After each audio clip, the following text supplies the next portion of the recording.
Radio Roja Bandung 104.3 FM.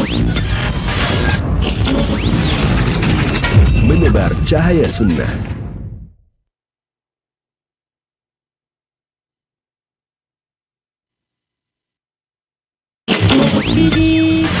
Selamat para pendengar dan pemirsa Roja TV dimanapun Anda berada. Insyaallah kami akan hadirkan ke layar kaca Anda para pendengar Radio Roja dan Insyaallah TV.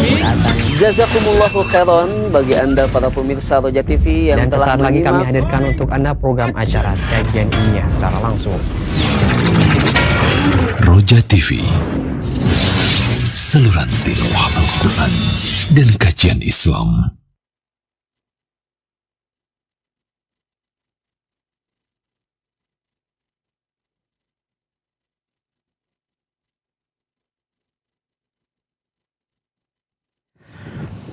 Assalamualaikum warahmatullahi wabarakatuh. Alhamdulillah, wassalatu wassalamu ala rasulillah wa ala alihi wa sahbihi wa mawala. Saudaraku seiman dan seakidah, sahabat Roja dimanapun Anda berada, masih bersama dengan kami di saluran tilawah Al-Quran dan kajian Islam.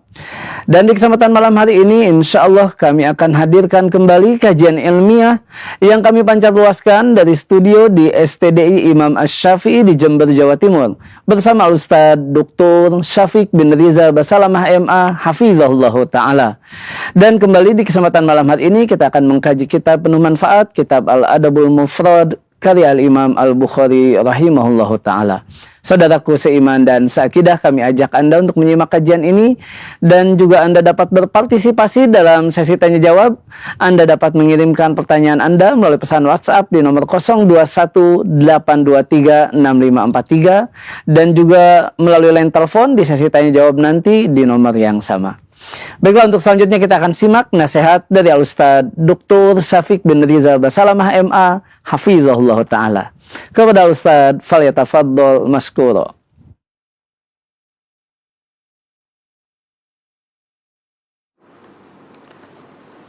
Assalamualaikum warahmatullahi wabarakatuh. Jazakallah khair buat Ustaz Abu Luqman dan teman-teman di studio Roja, dan para jamaah, pemirsa dan pendengar Radio Roja. Alhamdulillah alladzi bi ni'matihi tatimmu shalihat, wassalatu wassalamu ala khairil bariyah sayyidina wa maulana Muhammadin wa ala alihi wa ashabihi ajma'in. Amma ba'd. Detik berubah menjadi menit, dan kita melihat ya, proses waktu itu berubah. Dari menit dia menjadi jam, dari jam dia menjadi hari, matahari tenggelam menjadi malam, matahari terbit menjadi siang. Terus seperti itu berkejar-kejaran, lalu berubah menjadi bulan, dan tak terasa kita sudah berada di malam 8 Sya'ban. 22 hari lagi kita akan masuk ke bulan Ramadan. Allahumma balighna Ramadan. Apa kiranya persiapan yang sudah dibuat, kegiatan yang sudah direncanakan, amalan yang sudah dipikirkan untuk dilakukan di sisa bulan Sya'ban ini. Banyak manusia lalai, dan kelalaian itu sejak di masa hidup Rasulullah SAW. 1447 yang lalu bulan Sya'ban ini dilalaikan. Orang fokusnya ke Ramadan. Ramadan dan Ramadan. Sehingga kadang-kala bulan Sya'ban dijadikan bulan penghabisan untuk kuliner. Untuk makan, khususnya makan pagi dan makan siang. Karena di Ramadan kita nggak bisa makan pagi lagi, kita nggak bisa makan siang lagi. Padahal Rasulullah Sallallahu Alaihi Wasallam di bulan Sya'ban beliau sudah mulai puasa. Bahkan disebutkan dalam beberapa riwayat, kana yasumu Sya'ban kullahu. Beliau di bulan Sya'ban ini puasanya full. 1 bulan. Ya, di riwayat lain dikatakan illa qalila. Sedikit beliau nggak puasa di bulan Sya'ban. Ketika beliau ditanya tentang kenapa beliau memilih Sya'ban di antara seluruh bulan yang ada untuk memperbanyak puasa sunnah di dalamnya. Tentu ada rahasia. Ada hikmah. Ada yang dicari. Ketika Nabi SAW ditanya oleh Usama bin Zaid bin Harithah radhiyallahu anhuma, maka beliau mengatakan, "Dzaka syahrun yaghfalu anhu nas." Ini bulan yang manusia lalai. Karena letaknya di antara 2 cahaya, kalau kita bisa sebutkan 2 cahaya, bulan Rajab, bulan haram, dan bulan Ramadan, bulan puasa, bulan diturunkannya Al-Quran, dan bulan Rajab, orang-orang dahulu memuliakan. Dan sampai hari ini seharusnya umat Islam memuliakan bulan Rajab. Tapi gimana kita akan memuliakan bulan Rajab? Kita nggak tahu kapan itu Rajab dimulai dan kapan Rajab itu berakhir.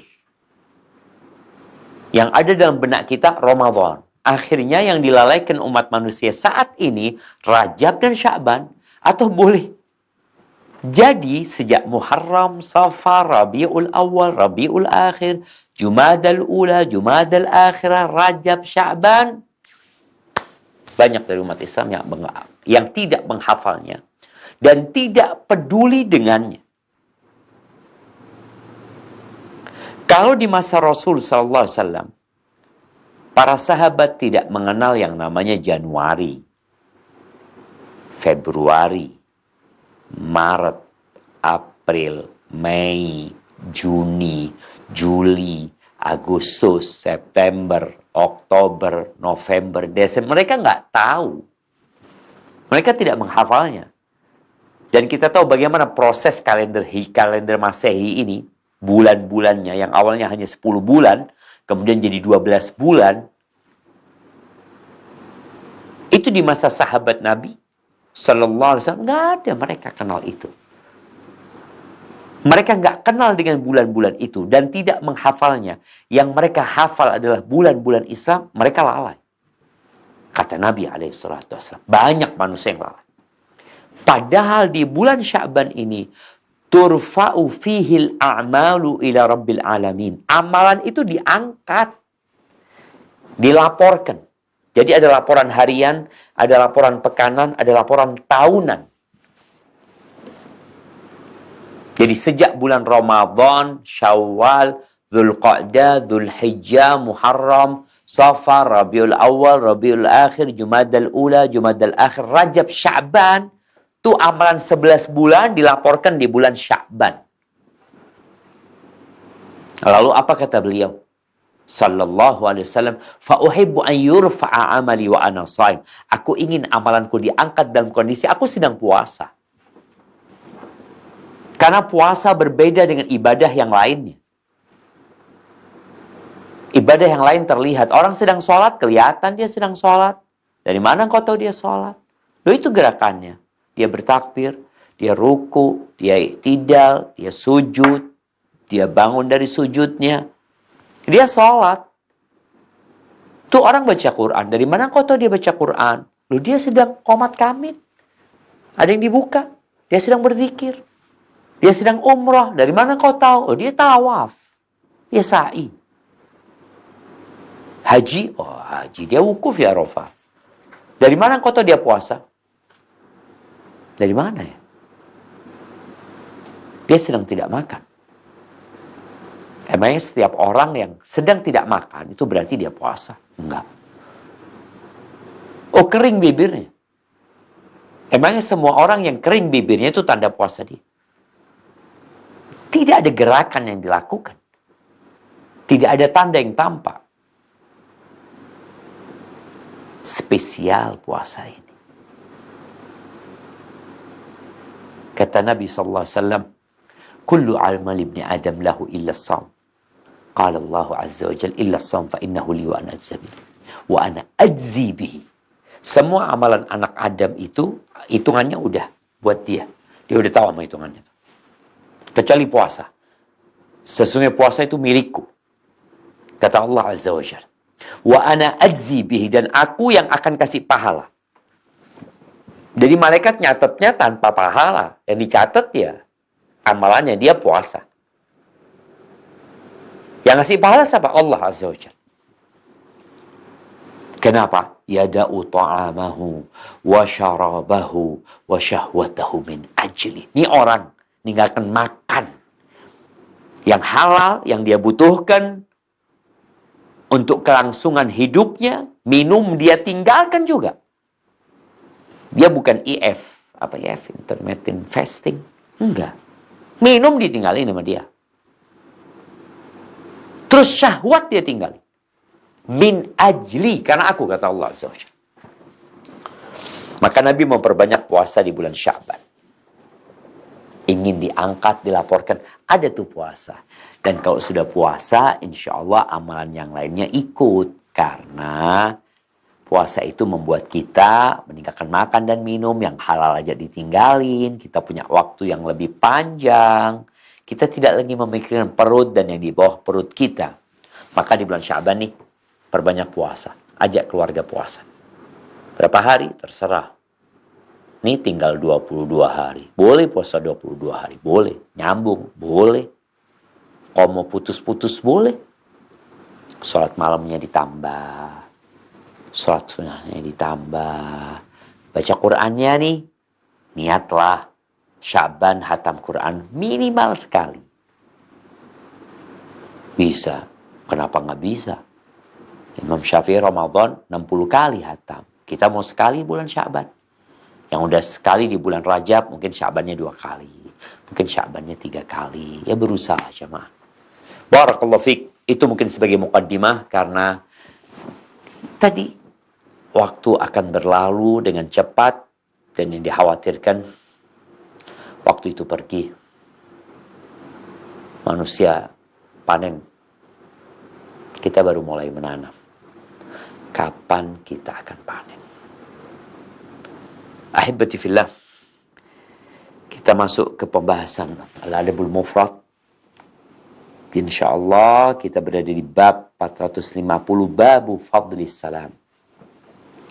Bab keutamaan salam. Keutamaan mengucapkan salam. Kita udah bahas ya tentang beberapa kriteria yang perlu diperhatikan dalam pengucapan salam. Siapa dulu yang mengucapin, dialah yang lebih baik. Tapi ada juga orang tua, anak muda yang naik kendaraan dengan yang berjalan kaki, yang sedikit kepada yang banyak, yang berdiri atau yang lewat kepada yang duduk. Itu ada adabnya. Tapi ternyata kita lihat di masyarakat kita, salam ini masih belum populer. Banyak orang kalau berjumpa, dia say hello, dia katakan dada ketika berpisah kadangkala. Lalu dia katakan permisi, ilal liqa, wada'an. Apa kalau orang yang ke Inggris-Inggrisan, goodbye itu apalah. Padahal seharusnya salamlah yang menjadi amalan muslim. Kita akan baca nih. Babu Fadlis Salam. Qala al-Imam Bukhari rahimahullahu ta'ala haddathana Abdul Aziz ابن عبد الله قال حدثني محمد بن جعفر ابن أبي كثير عن يعقوب ابن زيد التيمي عن سعيد المقبري عن أبي هريرة radhiyallahu anhu anna rajulan marra ala Rasulillah sallallahu alaihi wasallam wa huwa fi majlis. Ini dari Abu Hurairah, dia menceritakan bahwa seorang laki-laki melewatin Rasul sallallahu alaihi wasallam, beliau sedang di majlis bersama para sahabatnya. Faqala assalamu alaikum faqala 10 hasanat.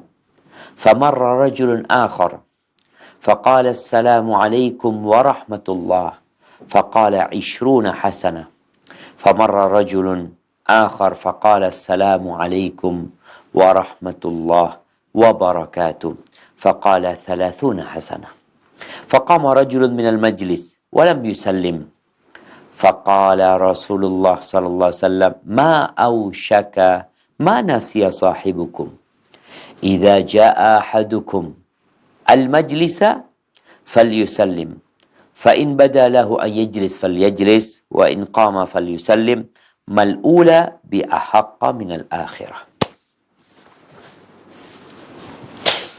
Betapa indahnya tatkala kita bisa hidup bersama Rasul sallallahu alaihi wasallam, duduk bersama beliau, mendengarkan petuah-petuah beliau. Kita nih ketemu sama syekh ya, ketemu dengan orang yang kita ngefans sama dia, yang kita udah dengar namanya, kita dengar kajiannya, tapi kalau ustadznya datang kita kepingin deket sama dia.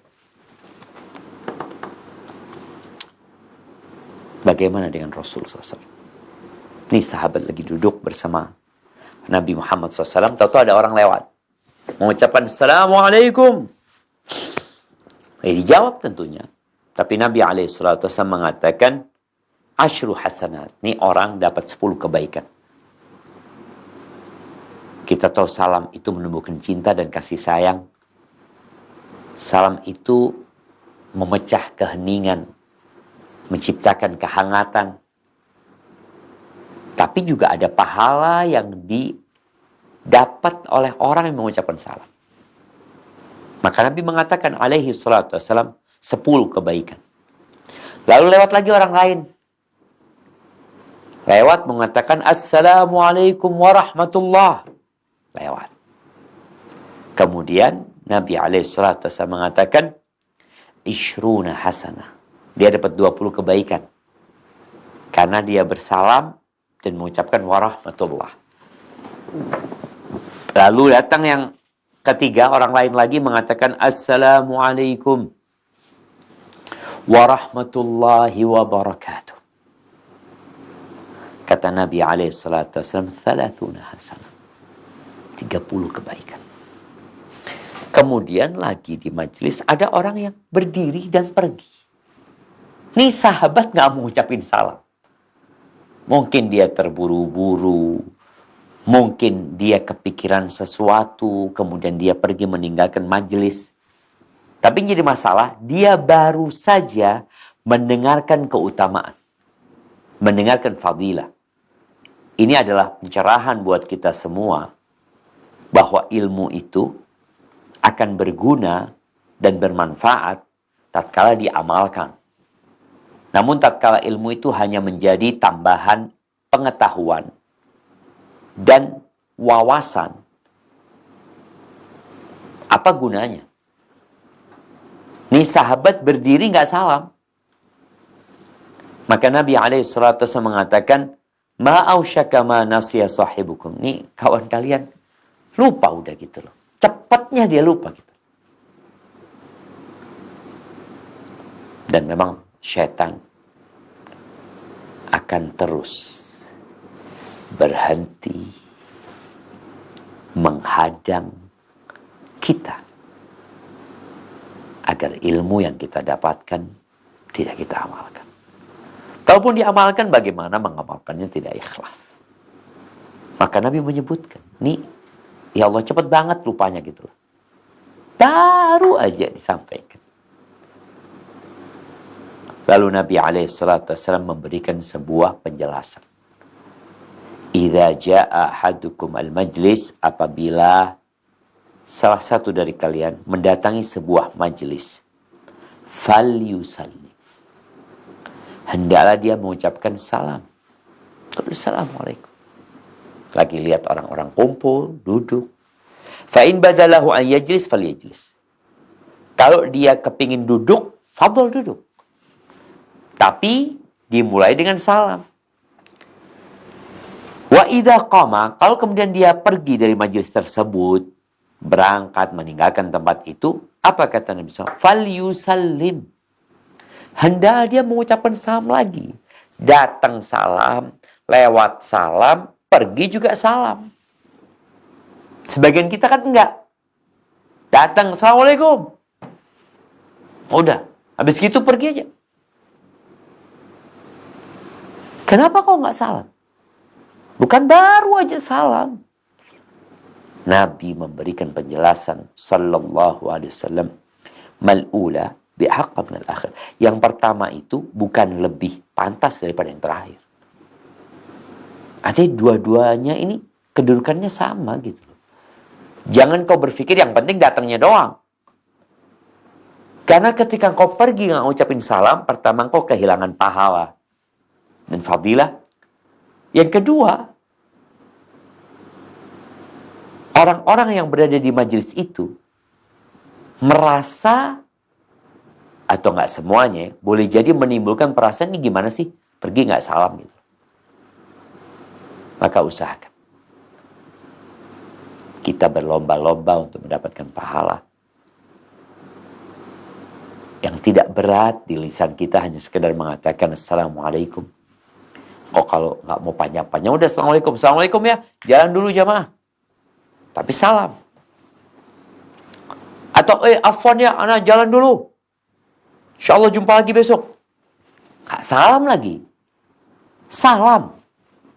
Assalamualaikum warahmatullahi wabarakatuh. Taib, dan kita tahu yang mendengarkan diperintahkan untuk membalas. Katakan Waalaikumsalam, atau Waalaikumsalam warahmatullahi, atau Waalaikumsalam warahmatullahi wabarakatuh.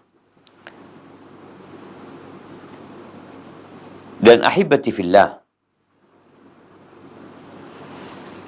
di hadis yang selanjutnya nomor 987, Al-Imam Bukhari mengatakan haddatsana Muhammad ibn Bashar قال حدثنا محمد بن جعفر قال حدثنا شعبة عن عبد الملك ابن ميسرة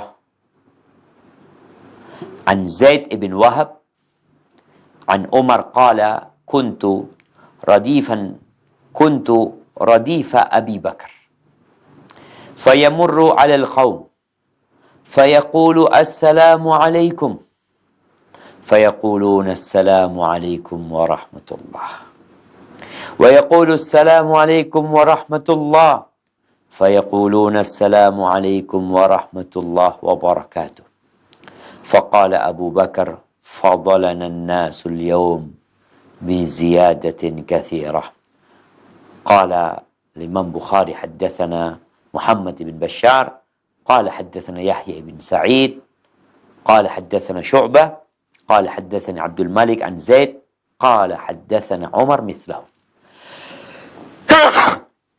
Alhamdulillah.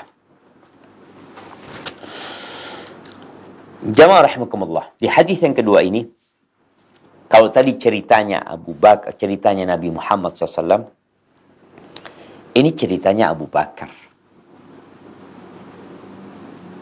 Yang mana Abu Bakar Siddiq adalah orang yang paling bersemangat untuk mengamalkan sunnah Nabi alaihissalam. Suatu hari, Umar meriwayatkan nih, aku dibonceng Abu Bakar. Ini dua sahabat Nabi yang paling mulia. Abu Bakar dan Umar. Abu Bakar yang di depan, Umar yang di belakang. Naik apa? Boleh jadi naik kuda. Atau boleh jadi naik keledai. Dan itu bukan hal yang tabu ketika dua orang yang mulia ini naik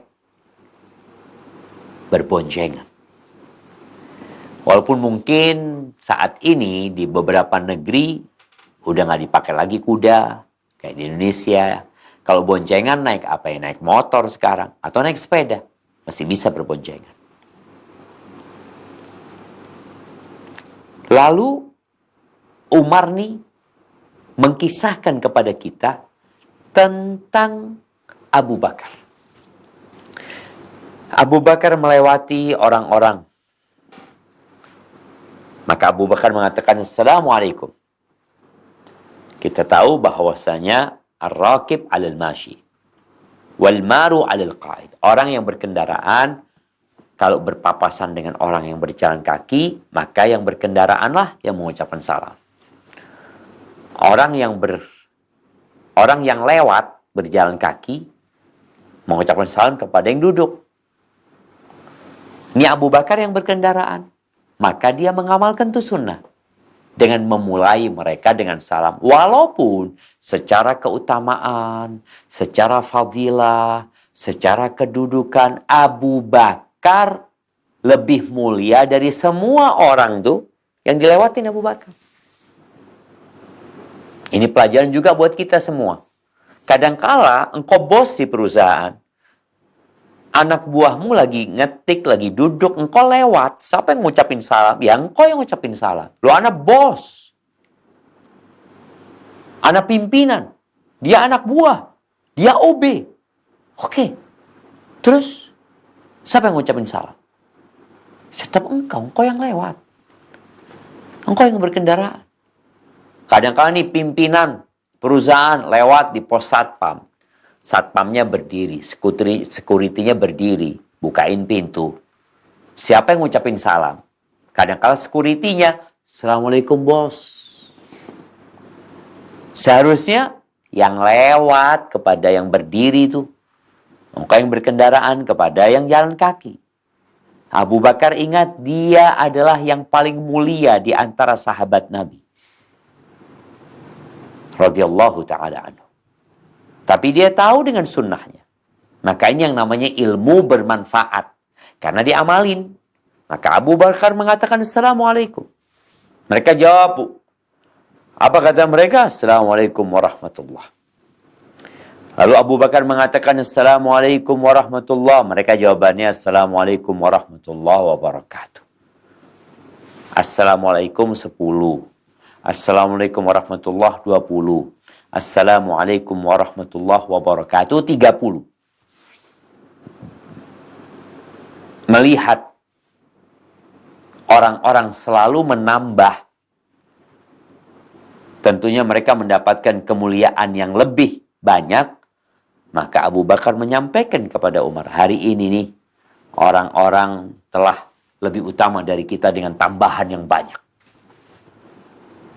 Abu Bakar tuh orangnya suka berlomba-lomba dalam kebaikan. Bukan berlomba-lomba mengumpulkan harta.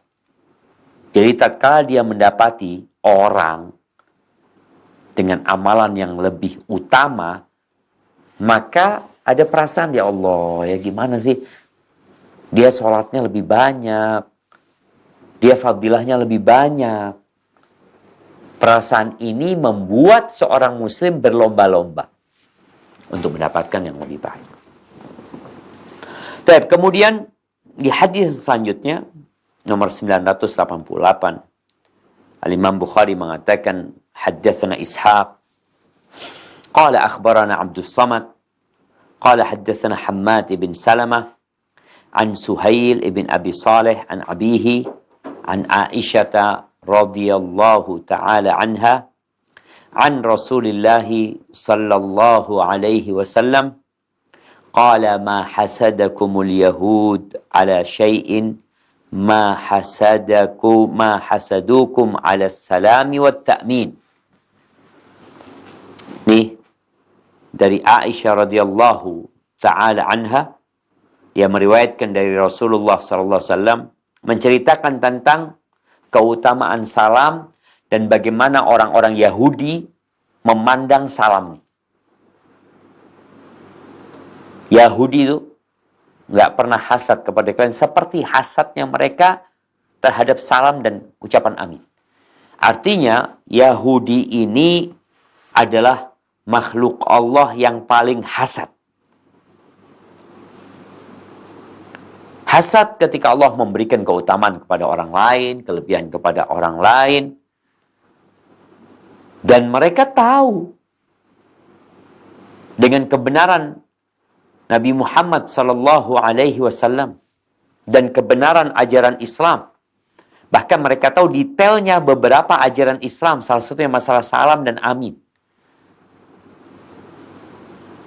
Maka subhanallah, Nabi menyebutkan alaihi salatu wassalam bahwa Yahudi itu hasut dengan salam yang menjadi pengerat, yang menjadi penyambung, penumbuh cinta dan kasih sayang di antara umat Islam. Mereka hasad banget. Mereka nggak punya itu. Atau mereka tahu adanya salam, tapi mereka tidak mengamalkannya. Mereka tahu dengan amin. Maka subhanallah, kalau kita melihat salam ini beda dengan permisi,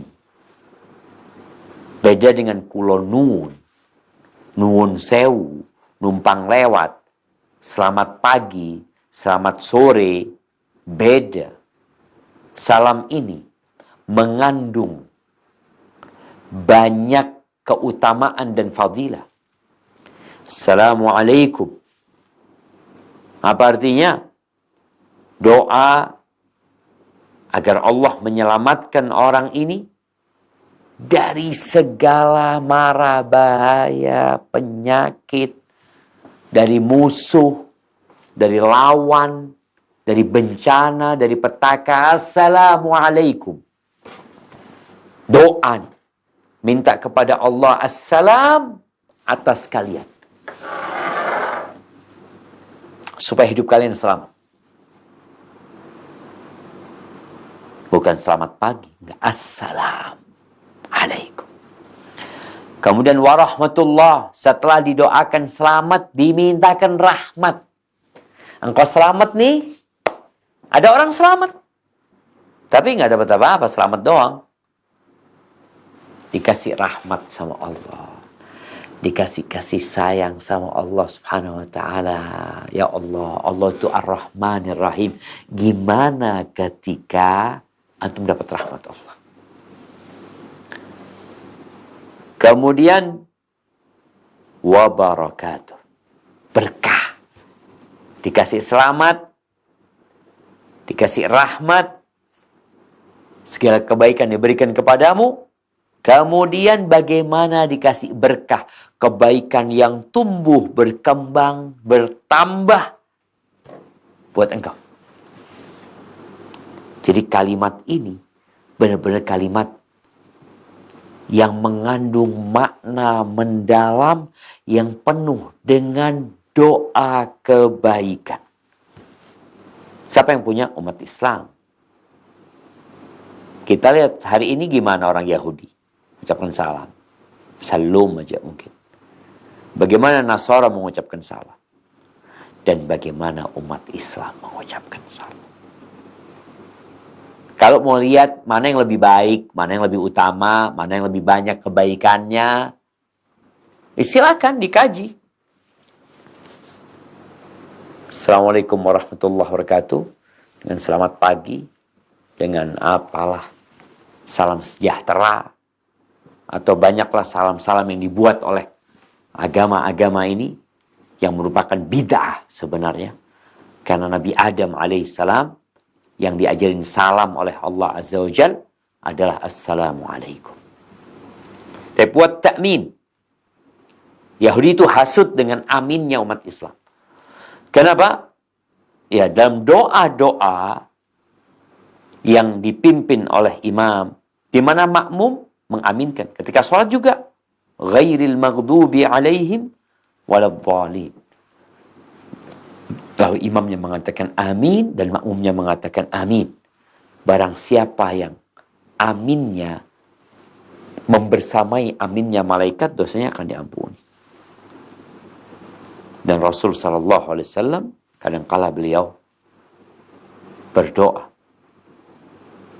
Dan para sahabat mengaminkan doa Rasulullah SAW. Barakallahu fiik.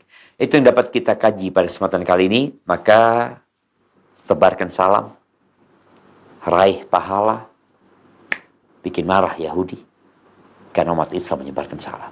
Tapi kalau engkau masyarakat Muslim meninggalkan salam, senang tuh Yahudi. Kita nggak dapat pahala membuat orang Yahudi senang. Yang dapat pahala kalau membuat Muslim gembira. Tapi engkau membuat Yahudi senang, jadi dosa juga. Tebarkan kegembiraan, share itu kegembiraan buat umat Islam, dan biar Yahudi semakin sakit hati tatkala mereka melihat umat Islam mengamalkan perintah-perintah Allah dan menjalankan sunnah-sunnah Rasulullah Sallallahu Alaihi Wasallam. Jazakumullah khair. Yang bisa Anda sampaikan, Anda kembalikan ke Ustadz Abu Luqman untuk memandu jalannya tanya jawab. Barakallahu fikum. Jazakallahu khairan, kami sampaikan kepada Ustadz Dr. Syafiq bin Riza Basalamah MA Hafizahullah Ta'ala yang telah membimbing kita di kajian malam hari ini langsung dari studio di STDI Imam Asy-Syafi'i di Jember, Jawa Timur. Dan untuk berikutnya kami undang Anda sahabat Roja dimanapun Anda berada, Anda dapat berpartisipasi dalam sesi tanya jawab dengan mengirimkan pertanyaan melalui pesan WhatsApp di nomor 0218236543 atau juga melalui line telepon di nomor yang sama. Baik Ustaz, kita angkat pertanyaan pertama melalui pesan WhatsApp dari Siti di Bekasi. Ustaz, izin bertanya, apakah setiap memulai chat harus dengan salam atau langsung intinya saja Ustaz? Dan apakah menjawab salam di grup WA juga wajib untuk semua anggota grup walaupun sudah ada yang terlebih dahulu menjawab salamnya? Tafadhol Ustaz.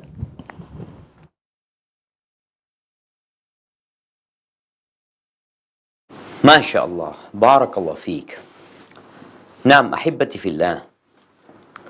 Kalau bicara WA atau Telegram, karena memang bentuknya surat yang tertulis, apakah kita menggunakan salam? Naam. Rasulullah SAW kalau tulis surat, beliau katakan Assalamualaikum. Ketika beliau mengirim surat kepada raja-raja non-muslim, beliau memulai dengan salamun ala man ittaba'al huda. Keselamatan buat orang yang mengikuti petunjuk. Tapi kepada sesama muslim katakan assalamualaikum. Lalu kalau bicara ngobrol, ya kita kalau ngobrol sama teman, ketemu sama teman, assalamualaikum. Cuma ini pertemuannya di dalam grup. Bukan cuma grup ya. Kita WA teman, gimana caranya? Ya assalamualaikum. Sampai dia menjawab. Adapun kalau kita di grup mengucapkan salam, apakah semuanya harus menjawab atau bisa terwakili dengan salah satu yang menjawab? Jadi kalau kita orang banyak, 10 orang ketemu 20 orang, satu yang mengucapkan salam cukup. Yang menjawab juga satu dari kelompok yang banyak ini juga cukup. Sudah mewakili. Tapi semuanya mau balas salam juga nggak apa-apa. Tapi kewajiban sudah gugur. Jadinya menjawabnya itu fardu kifayah. Apabila sudah ada yang menjawab, maka yang lainnya tidak berdosa kalau dia tidak menjawab. Tapi kalau yang lainnya mau ikut menjawab, maka dia akan mendapatkan keutamaan. Hadza wallahu a'lam bissawab. Jazakallahu khairan Ustaz atas penjelasannya. Nah, untuk pertanyaan berikutnya masih melalui pesan WhatsApp Ustaz dari Abu Salma di Bandung Barat. Izin bertanya 2 pertanyaan Ustaz. Saat berada di majelis ilmu, kemudian kita izin ke toilet, apakah juga disunahkan mengucapkan salam? Kemudian pertanyaan di luar tema, nasihat terkait dengan jenggot saya yang panjang Ustadz, lebih dari 2 genggam. Seringkali ketika memakai jaket atau helm terjepit oleh resleting atau pengunci helm. Apa yang harus saya lakukan Ustadz? Mohon nasihatnya Ustadz. Tafadhol Ustadz.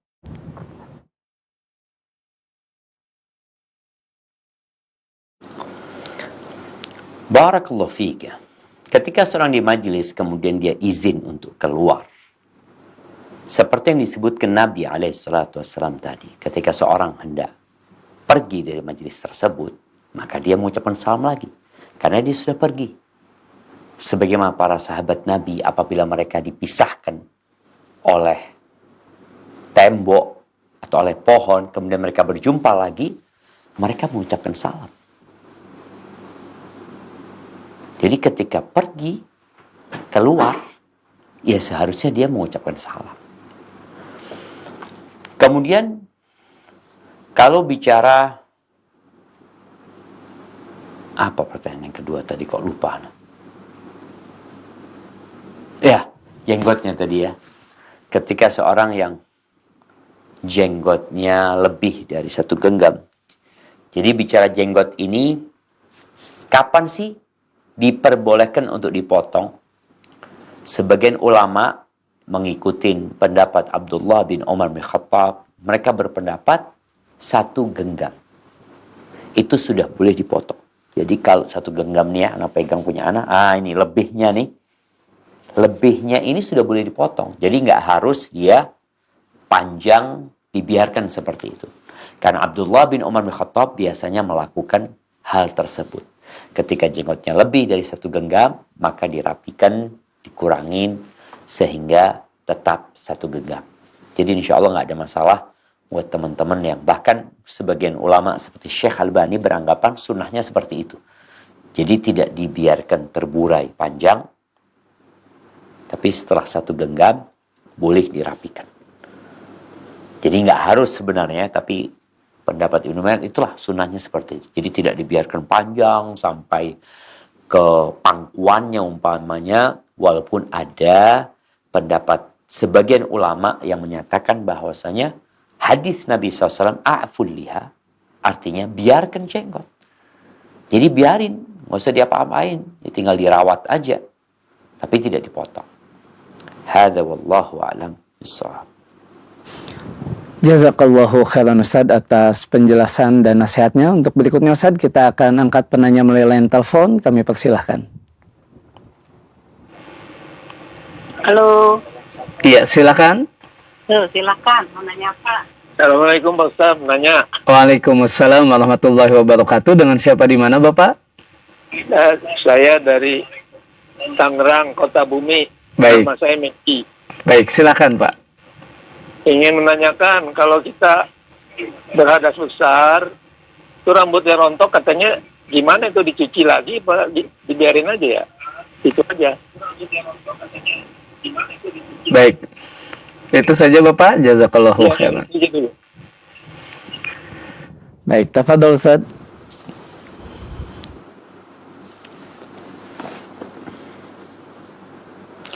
Masya Allah, barakallahu fiik. Iya, untuk yang rambutnya rontok ya, untuk yang sudah tidak dipakai lagi rambutnya, ketika dia mandi besar, mandi junub umpamanya, apakah rambut yang rontok itu harus kumpulin dicuci lagi? Enggak perlu. Kenapa? Karena rambut yang dia akan pakai sholat, itu semua terkena air. Sedangkan rambut yang tadi, itu memang tidak digunakan untuk sholat lagi. Karena dia sudah terlepas dari dirinya. Jadi dia harus mengenakan air kepada seluruh tubuh. Seperti itu. Barakallahu fiik. Jadi insya Allah tidak harus dicuci rambut yang terlepas, yang rontok. Yang terpenting adalah rambut yang akan digunakan untuk sholat, itu semuanya terkena air. Hadza wallahu a'lam bishawab. Nah. Jazakallahu khairan Ustaz atas penjelasannya, dan lanjut kembali ke pertanyaan melalui pesan WhatsApp Ustaz dari Abu Amar. Dan juga penanya lainnya Ustadz bertanya terkait dengan hukum membaca novel Ustadz. Dan membacanya di bulan Sya'ban ini Ustadz. Dan nasihat Ustadz untuk bagaimana nasihat Ustadz kepada istri yang suka membaca novel. Jazakallahu khairan. Tafadhol Ustadz.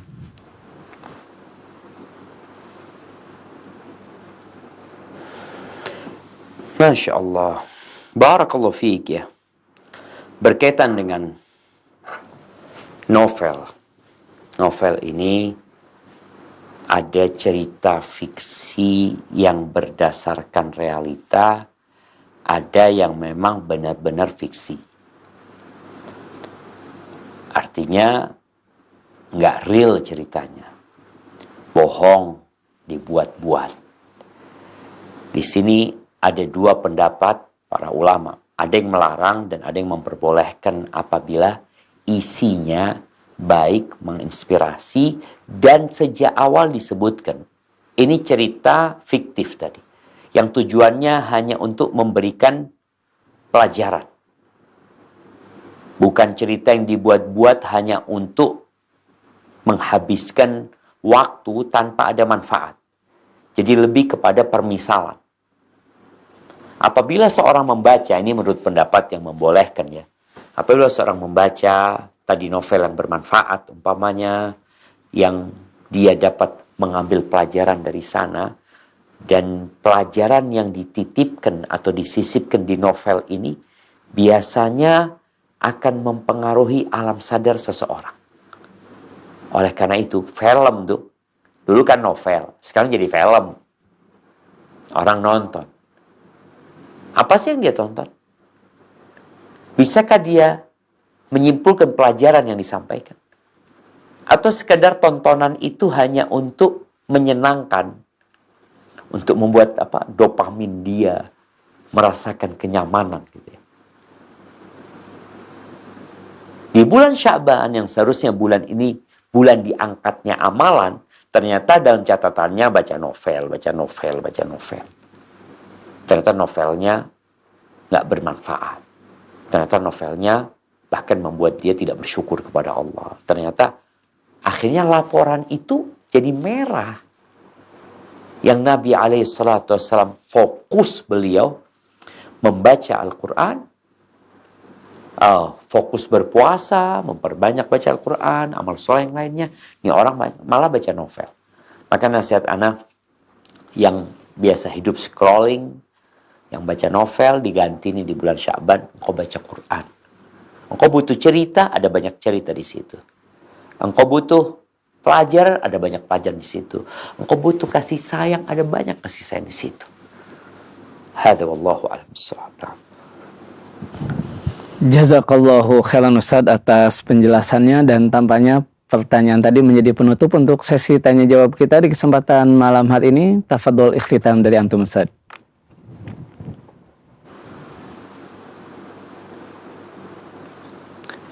Masya Allah, jazakallah khair, barakallahu fiik, Allahumma ballighna Ramadan. Jamaah, saatnya kita berlomba-lomba dalam kebaikan. Fastabiqul khairat. Ada yang sibuk mencari dunia, padahal dunia akan dia tinggalkan.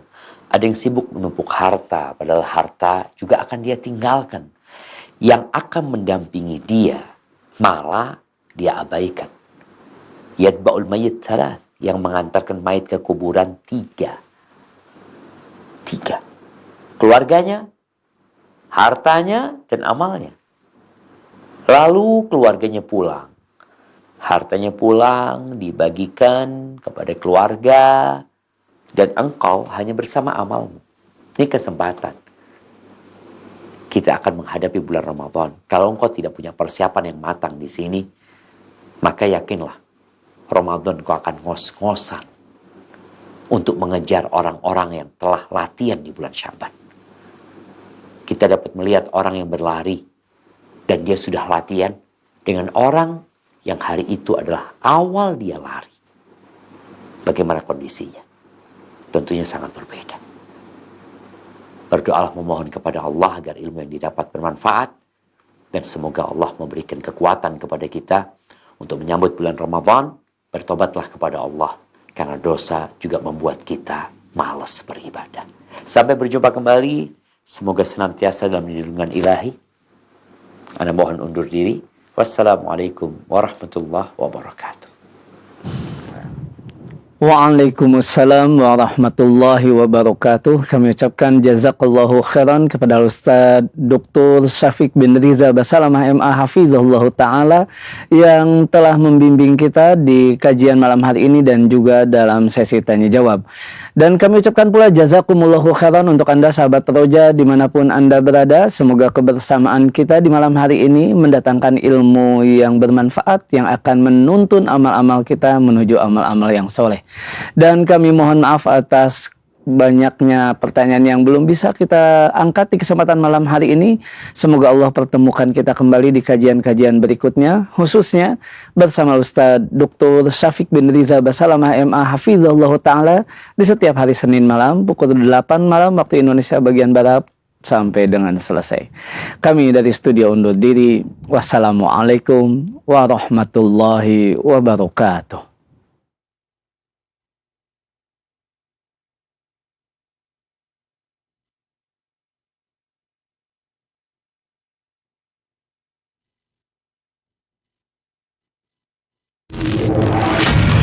Roja TV, saluran TV Muhammad Quran dan kajian Islam. Para pemirsa Roja TV